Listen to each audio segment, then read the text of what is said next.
Good morning, everyone. Thank you so much for everybody being here. My name is Mateus Mariano. I am going to be the facilitator for this roundtable. I am a master's degree student at the Federal University of Berlândia, and I am also in the organizing committee for the seventh ECD Day, English Culture and Diversity Day. So again, thank you all so much for watching today's roundtable. Thank you all the amazing teachers that are here together. I'm really excited to hear about what you all have to say about your lives during the pandemic.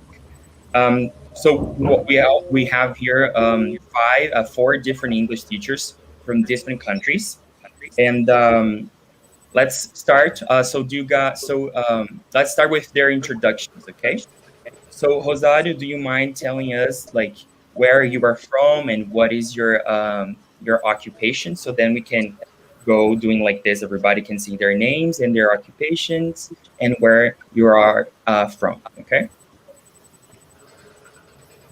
Thank you, Mateus, and hello, everybody. I am Rosario Jesus Martins, and I put my name here, Rosario Martins. I'm from East Timor, or Timor-Leste, but since 2013, I live in Brazil for study, so now exactly I'm in Brazil.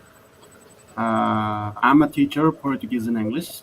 I graduated from PUC Minas, one of big private university here in Brazil also, in the city where I live, Belo Horizonte, Minas Gerais. And because of my visa, until now, I can't work formally as a teacher, but I work as a volunteer in some social project as an English teacher, and also I help some of my friends from East Timor and also some friends from Indonesia to help them like English and East Timor. I teach them Portuguese. I think that's it, Mateus. Thank you. Ubed, do you mind going next? Yes. Can you hear me, Matthews? Yes, All we can right. hear. So yeah, hi guys. My name is Ahmad Zubaidi Amrullah, but just call me Ubed. I'm from Indonesia, and here in Indonesia, I'm an English teacher. I'm teaching in one of the senior high school here, and it's located in East Java. I've been teaching English for like 11 years, but formally I've been accepted to teaching in formal school, like informal English class, for 5 years. And yeah, that's all. Tahira, do you mind going next? Yeah. Hello everyone, my name is Tahira. I am from Pakistan. I am English teacher and I work with higher education department. Currently, I am teaching in a public sector college over here, and I've been teaching for more than 5 years. And that's all. Thank you. Wendel, you're next. Morning, everyone. It's such a nice pleasure to be here with teachers from all around the world, and I think it's going to be very nice. My name is Wendel Felix. I graduated at UFU in 1999, a long time ago, and I've been working as teacher, as English teacher here in public school since then. So it's about 20 years already. It's a pleasure to be with you. All right, thank you all so much for being here.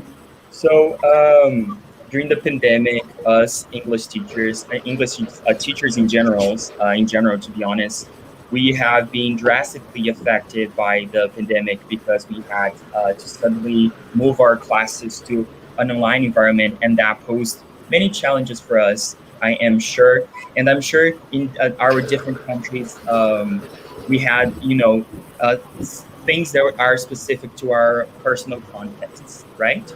So to start off, I would like to each of you to answer the question: what has the COVID-19 pandemic meant to you as a teacher, right? So we can do again with Ozad and then Ubed, Tahira, and Wendel, if you don't mind. Okay. Thank you, Mateus. I think for me, the pandemic means a lot of things, as pandemic it surprised us with things that we never thought before, I think. But here I would like to highlight some point that for me is important.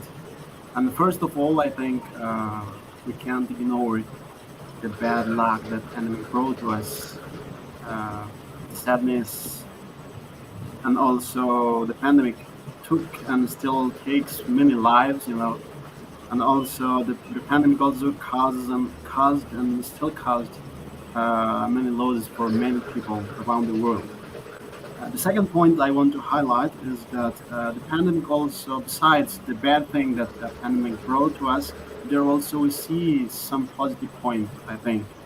One of it is that the pandemic brought the valuable insight into our life. And one is that we can understand now that our life is a non-negotiable, I think, for all of us. So we have to take care of it, because the pandemic make us think that there is no poor people, no rich people. We are the same when the pandemic come to us.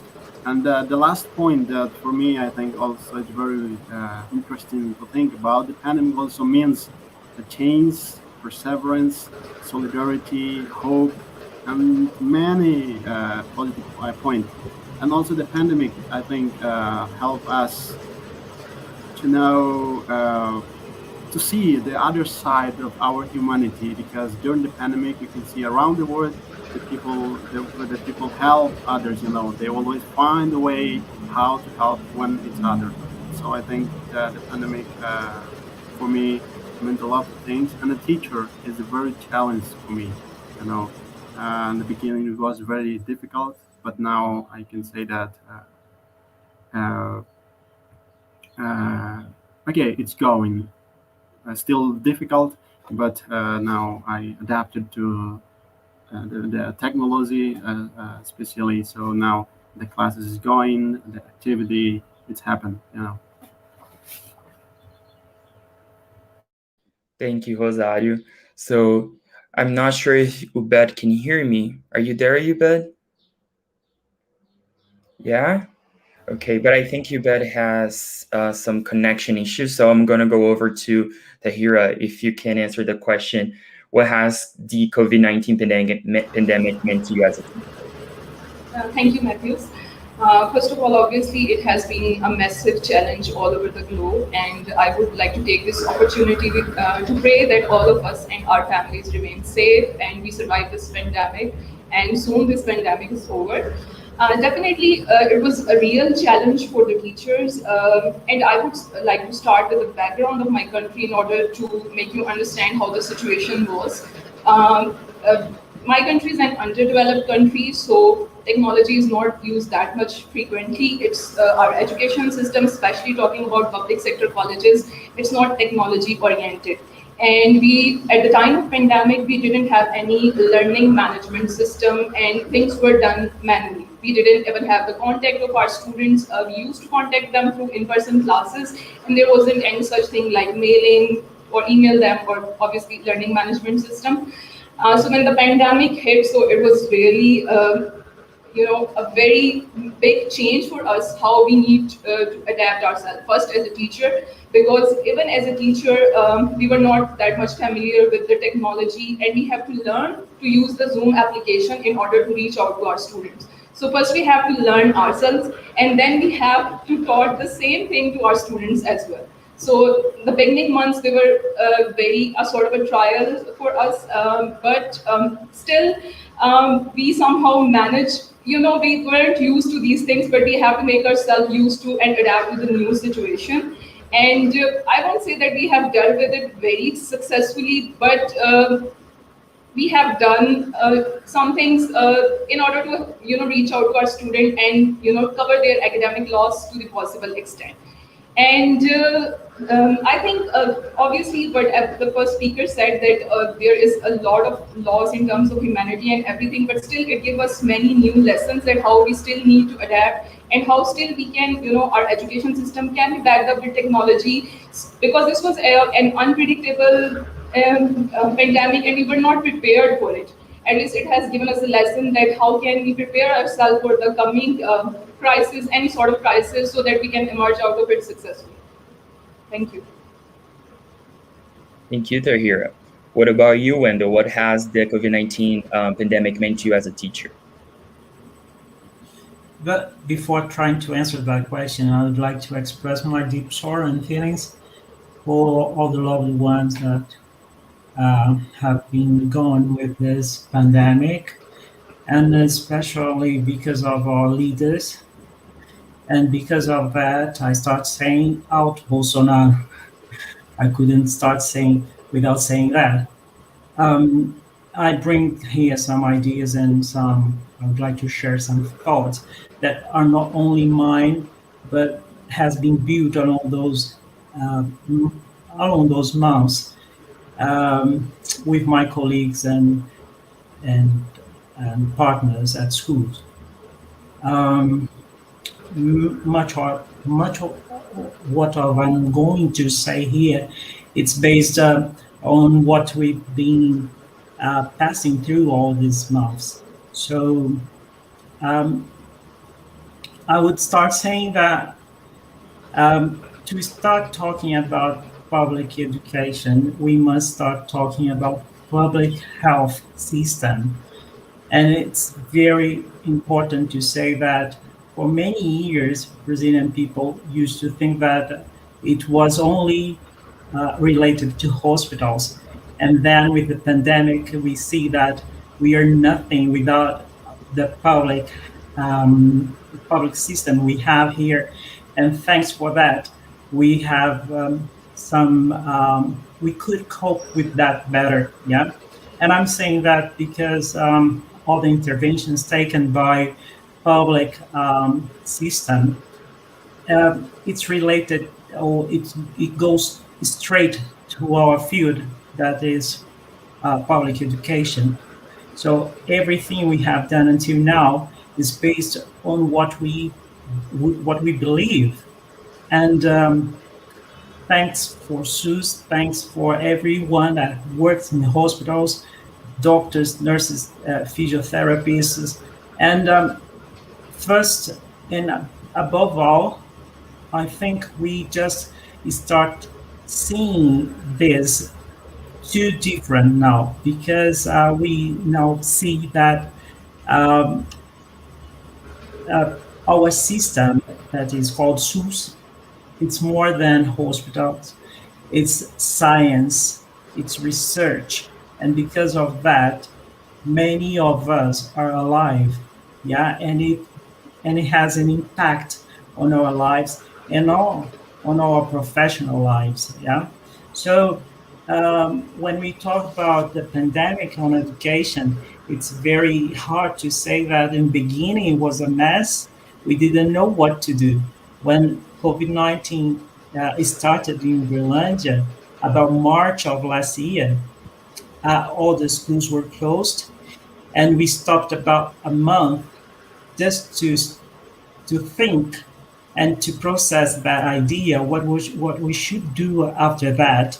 But we didn't have any guidebook or any instruction or what to do now.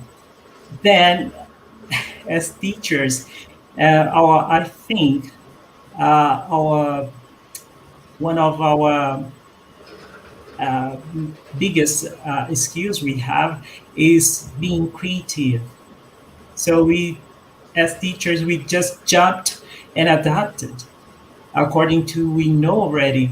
So many of us just started uh, hung. It's very funny because we just hung whiteboards on our living room walls, trying to record videos and send those videos with their explanations to WhatsApp groups. And it was a mess because all the time we had lots of messages and students asking what to do. We had no time at all. And then all the teachers just learned how to host meetings. Yeah. And then others were at school trying to check how the students were, if they were fine, if they had meal at home, and so many teachers were at schools just trying to provide food to students, making baskets of food to donate to students. I should say that it's not, how can I say, this isn't new, and this isn't a dramatic heroism in the face of pandemic. This is just teaching. That's what we do. That's what we need, what we know to do. So when COVID-19 started, we started trying to look for the solution for that problem. I would say that unfortunately, I would say in general, but specifically in Brazil, we're experiencing tough times, not only because of the pandemic, but also because of feeling that is very bad, and to how can I say that, teachers, it's too strong. Most of the time we have to face with some problems that I don't know if it happens in your country, but in Brazil, when our mayor or our secretary of education goes to TV or to go to TV to give an interview, sometimes it comes with a threat or a smirk, or just to show that we are not working so hard, that we're not doing enough. That's not a good thing to do. So it's very complicated to deal with that. Sometimes for the population in general, we have been seen as lazy, selfish, and now we have to convince even our how can I say, our leaders that we are not, that we are working hard. So it's unfortunately it's being like that, but it's not new. It's not because of the pandemic. I think the pandemic, COVID-19, just highlighted that, but I think we have much more to say, and I'm not going to start. It's just to start. Yeah.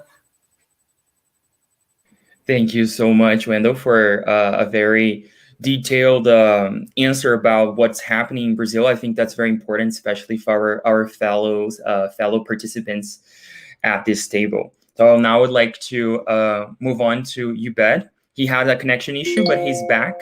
So, Ubed, what has the COVID-19 pandemic meant to you as a teacher?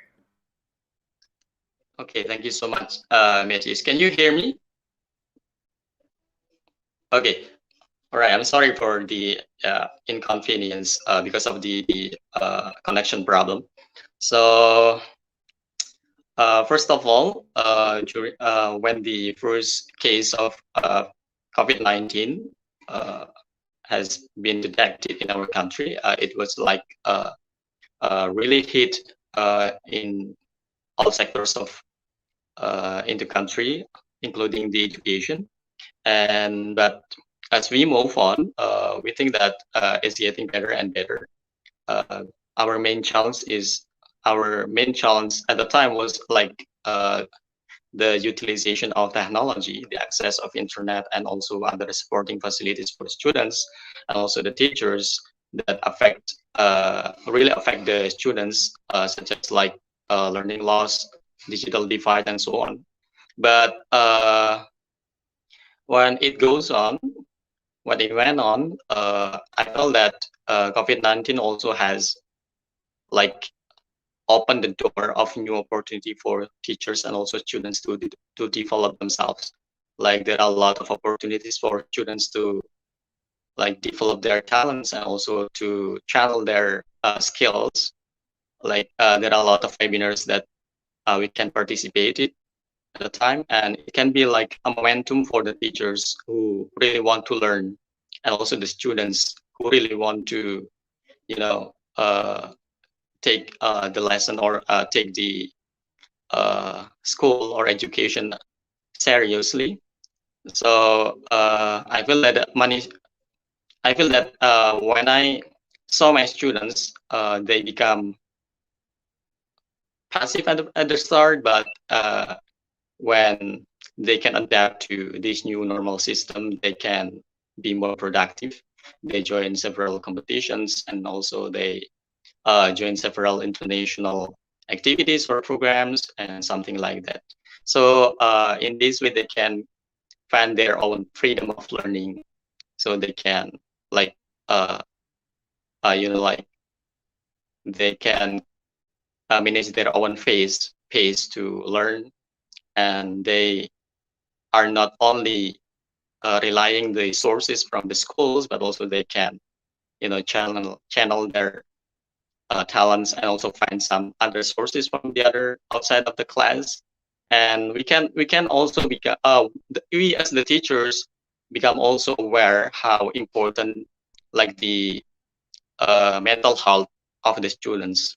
So that's my experience about this COVID-19 during that hit in Indonesia.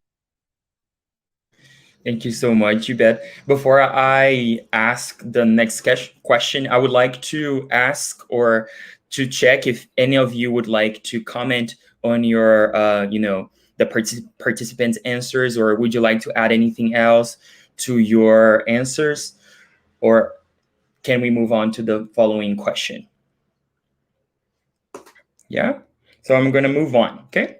So now let's think about our future. Okay. So thinking about our future generations in 10 or 20 year time, how do you think? How do you believe you will narrate what has been going on until up to this moment to people in the future? So how do you think you will narrate your experiences during this time in the future? So I think we can start with Rosario. Okay. Well, Mateus, I think the pandemic teaches us a lot of things, as I said before. And for me, when I think about the future, uh, the profession of a teacher, I think now the opportunity for us to think that all the things in front of us we can use as a material or as a tool to teach. Because before, some of the school that I experienced before, it was school prohibited to use the phone in the class. The school prohibited to use to access internet, and it was very, very, very complicated. Even came from parents, and also the school approved this point. So I think the pandemic teach us to see all tools that around us we can use to teach. As now Wendel said before, that we have to bring the class come to our home. So I think everywhere we can teach the students. So when I think for 10 years in the future, I can say I think the people can use uh, a very good the tools that around them. So I will narrate to the people, like to my friends or their sons. I will say that okay, the pandemic was difficult, but we win it. So if happen again the other pandemic in the 10 years, uh, the people maybe they have already have experienced faced the problem, and the teacher now we can say that we have much experience to deal. And for the country, like my country is Timor, it was very difficult in the beginning of the pandemic, because I think, as you know, Timor is a new country and small country in the southeast of Asia that is now still in the construction and development process. So there is had a lot of problem when the pandemic come to my country. So when the government decided to close all of school, so there is all of things stop, you know, and the student can't continue even with distant classes, because most of them don't have access for internet.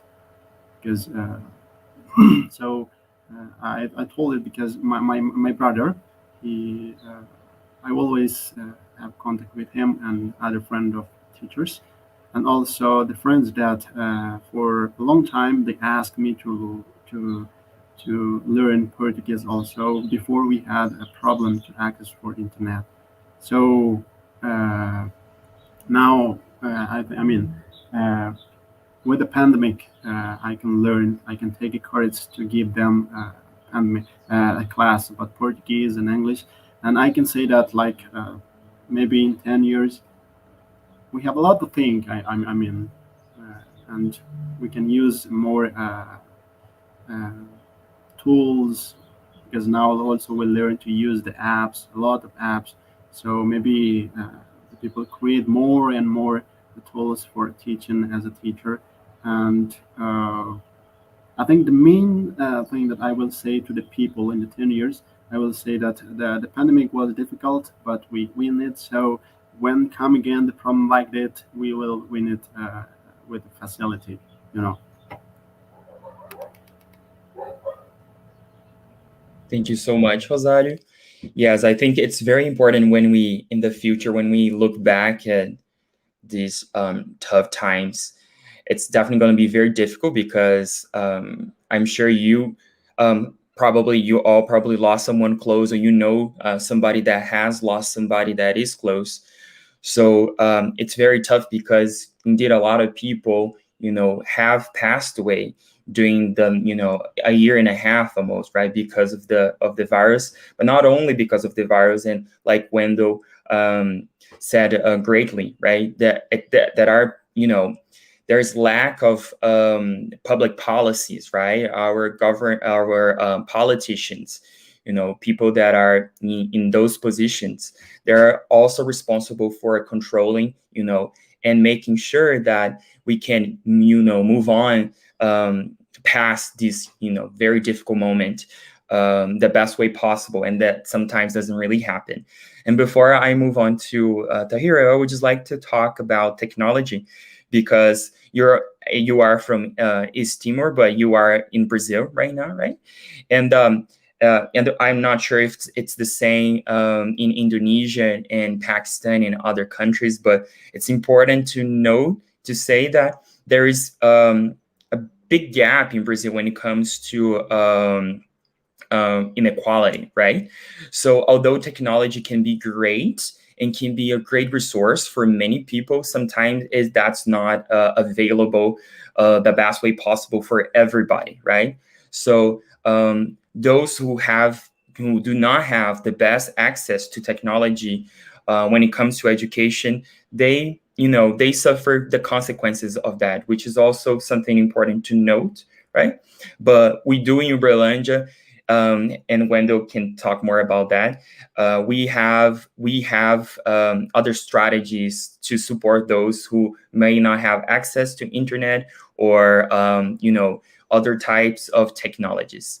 So I just wanted to point that out. So now, if you could hear Tahira, so how will you narrate to future generations these tough moments for you?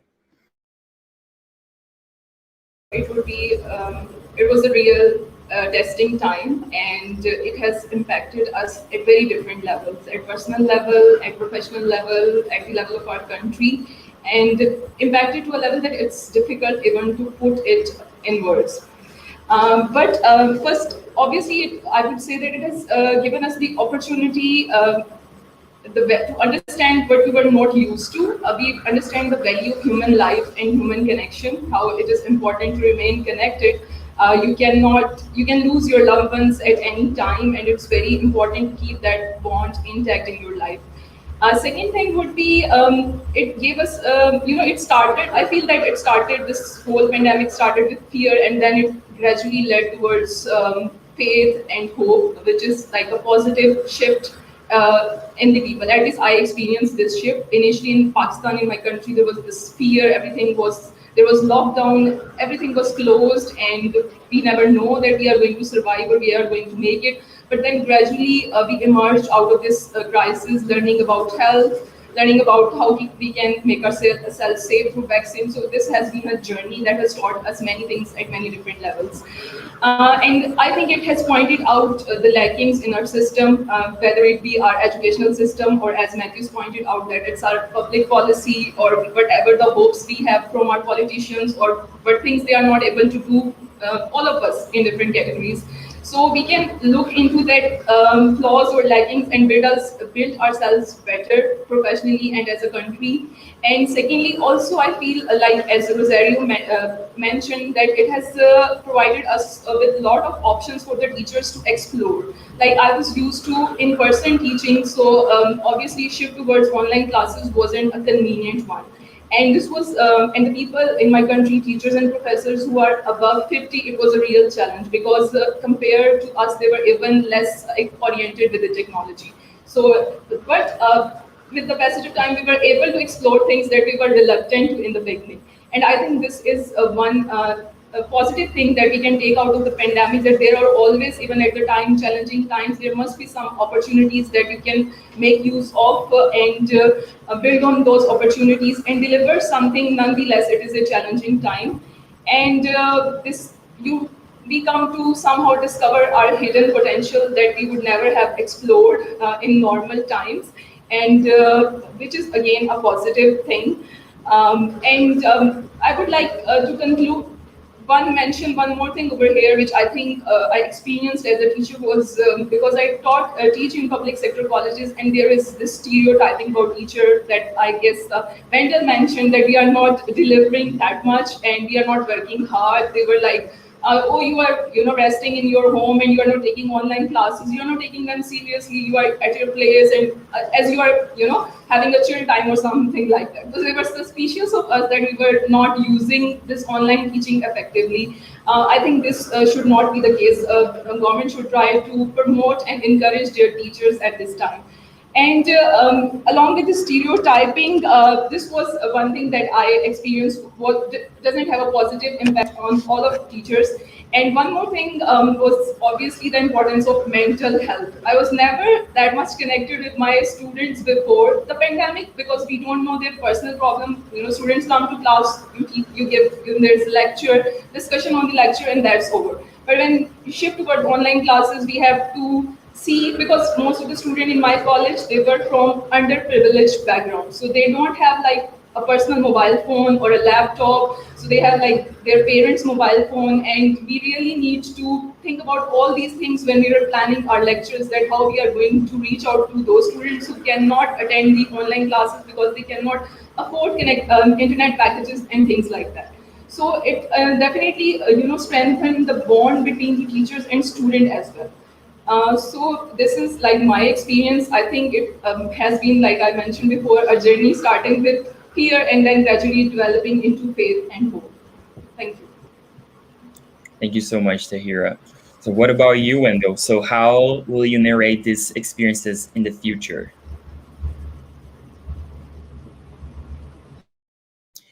Your I was gonna say your microphone was off. Is it? Can you hear me? Now we can hear you. Yeah. I was saying that it's funny and it's sad that I haven't had taken pictures of my students at school yet, wearing masks or the janitors cleaning all the tables every single time with alcohol or cleaning the schools. And the massive work we have to do all the time to keep the virus not to be spread. So these, I think it's not easy to explain in the future. We do not know how to say that. Some days ago, someone just sent me a picture of I think a very old pandemic we had centuries ago. And two children were listening the lessons on the radio. So for now, it means something to us, but it's just a picture. Yeah. The more someone tell us what that meant at that time, I think it's very fragile. There is no words to explain that. And I'm trying to say that I have no idea how to narrate those events. I don't know. It's so messy. I don't know how to say that people didn't believe in science, how people didn't, how people avoided to wear masks, how people preferred to listen to someone saying so many bullshit against health, against the people, and people supporting that. I don't know how to explain that we had so much work to do and we were overwhelmed, and trying to attract students that, as Tahira and Rosario said, didn't have any supplies at home or access to internet. But here in Berlândia, we have been doing some things that are very good. For example, last year I could participated in with some classes being broadcasted on TV. So it was well, people thought that could be a way to get those students attraction. Yeah, I don't know if it happened because many students they didn't have the access to that channel at that time. So there was the possibility to watch the videos on YouTube, but most of them they didn't have access to internet as well. But last week we just got I don't know how many, but I don't know how many for my school, but for Berlândia it's about 11,000 tablets with access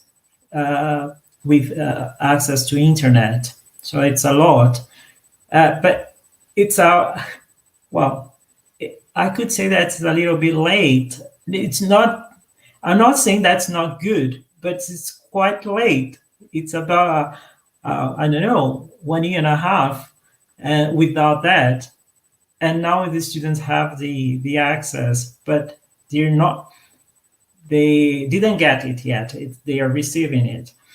So, but it's not for all the students. Only for students who have a kind of an attendance of how can I say that, to a policy of help, So for those students, they're going to get those tablets with the access of internet. But I would say also that I would like some changes in this equity that someone just said. There is this gap, this tech gap. It should be changed. It's not possible that we still have so many students without simple access to information. Yeah. For sure, Wendel. Thank you so much. Like you all have been, saying, and it's interesting to see how we are in different places, different cultures, but there are so many things in common when it comes to education and during the pandemic, right? The pandemic has, for sure showed us how fragile, to use the word that you use, Wendel, our health system can be, our education system can be. And I am sure we as teacher, like Tahira said, we're not on vacation. And it's tough because sometimes everybody's like, oh, you're just at home, you're not working, you're just, not doing what you're supposed to do. And that's absolutely false. It's a lot of work, and there's a lot of pressure on teachers coming from different, groups in society. So it is tough, but I feel like some of you have already said, how can I say this? Having the support of our fellow other teachers, parents, our students, our supervisors, the politicians, is extremely important that we are all connected and we can, all get through these difficult moments. But sometimes it's not so, we're not so connected, we're not so united. So sometimes it's tough because we are doing everybody's doing their own thing. And I feel like if we were doing together, we're, going through this like closely together, that would be better. So let's move on to Ubed. So Ubed, how will you narrate your experiences during COVID-19 in the future? All right, good question. So I might say that it might be the hardest time or the hardest moment for me in my lifetime, also some of my students. As an educator, I saw a lot of I don't know, a lot of things happening in the past 2 years during the COVID-19 pandemic. We saw our families, our friends, colleagues, students suffer from COVID-19, and even some of them also passed on. So there are a lot of things that we can, describe from these incidents. But one thing that I need to explain here is we could go through all of this hardest moment with the positive things. I mean that there is still opportunity behind this catastrophic tragedy. Like the students slowly, even at the first time, they could not adapt to the situation of this pandemic, but they slowly are moving forward, and they can push themselves to go through this worst situation in their life. So if we could survive in this hard moment, sure, it's easy to pass like the other maybe bad things that happening in the future, because we will never know what's gonna happen in the future. But something that we need to remember is we can pass through this situation. We can solve all of these problems if we can solve these hardest things in my life. So sure, we can do a lot of things that maybe we can prevent something that's happening in future. So and the other thing that we need to remember is COVID-19, of course, impacted so many aspects of life, especially the teachers and the students. We have a lot of things that give us pressure. For example, that the students' parents that want us to teach conventionally at school, and in one side, in the other side, the government want us to just keep closing the school, and also the students have to access the materials from the mobile phone or any technology, but the parents do not want the students to to study via online or some other tools, some other online tools. So yeah, I think it's hard for me to describe only in simple words about this COVID-19 pandemic. Mateus, can you hear me? Yes, we can hear you. Would you like to add anything else? No, I'm good. All right, thank you so much, Ubed. Yeah, it's very complex, and it's difficult to talk about when everything's going on. And I appreciate you all so much for giving us a glance of your experiences as teacher and as a whole human being throughout the COVID-19 pandemic. I would like to ask you if you would like to add anything to your answers, to comment on your on the other participants' answers, or if we can move on. Mateus, I just want to add something when Wendel said about the project that you promote in the Oberlandia. I think in the beginning of the pandemic, the student whose we attend in the project social that I work as a volunteer, they have a lot of problem, especially like the time. So I think one of the things that we did for the first time in that moment, it was help the student to organize their time. I think it was very important and it was very helpful. I think it was happened because of pandemic, because most of the students like uh, doing something spontaneously, you know. So in during the pandemic, they come to us. They don't know how to like start the classes because you at home, at your room, it was very difficult. So the first thing that we, as a volunteer, we decided to do with the student was help them to make a schedule. You know, divide the time. So and also we help them to how to like learn in your room, in your home. I think adding something to what Wendell said before, I think as a teacher, we just not as a teacher, you know, we have a lot of function. We can help beyond our profession as a teacher. So I think it's important to say to people also, as Wendell said before, sometimes we are as a teacher is very the people not recognize a lot our work, but I think it's important to say that as a teacher, we not like work just as a teacher. We work beyond that, you know. So as a teacher, sometimes you help like the student to organize themselves. You not just give the lesson.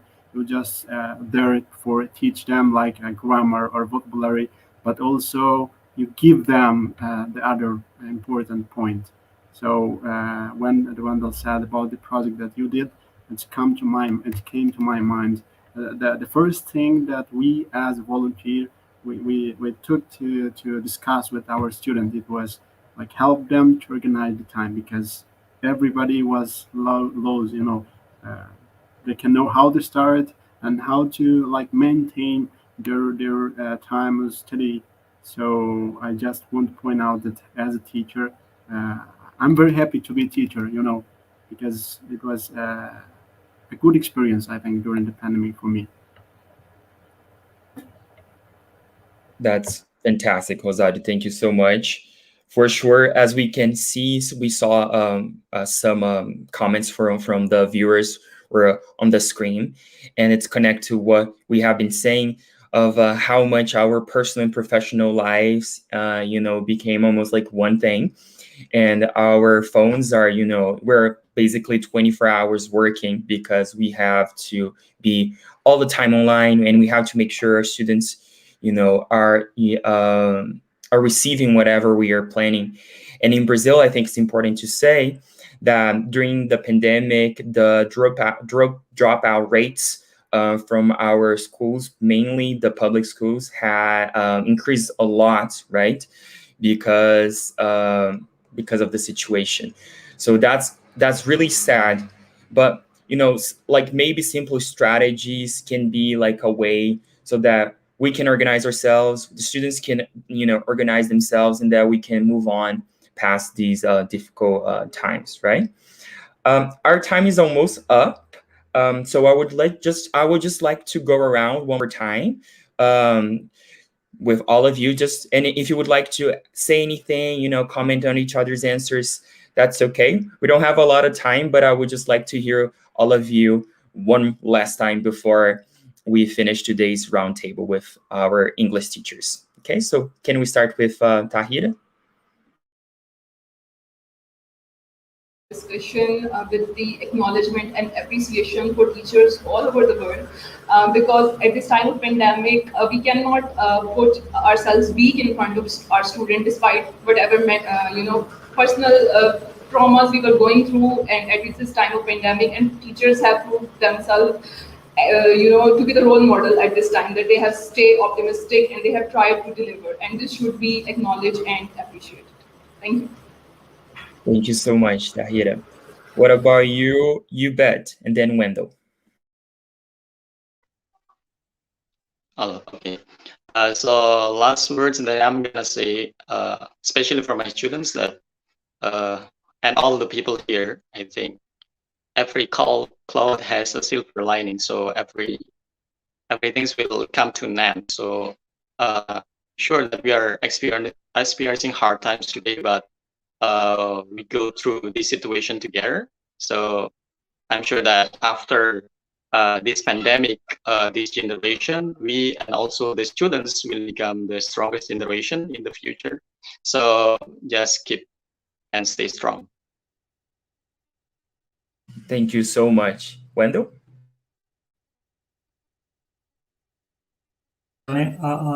Again, and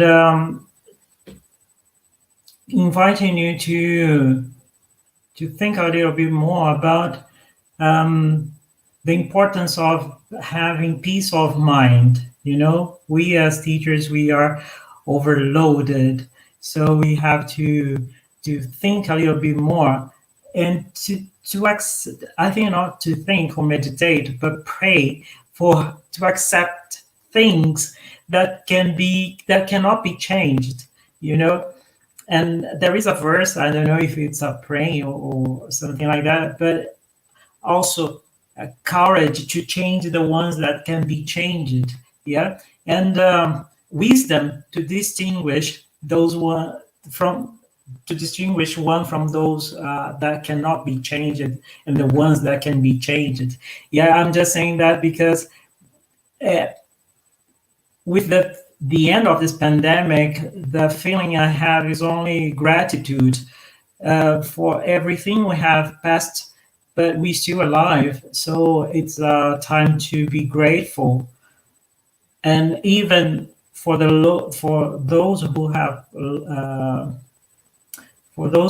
lost someone. Yeah, but we still have to be grateful for caring, for supporting, for having a community, for being part of a community, for having family and friends, and for missing that.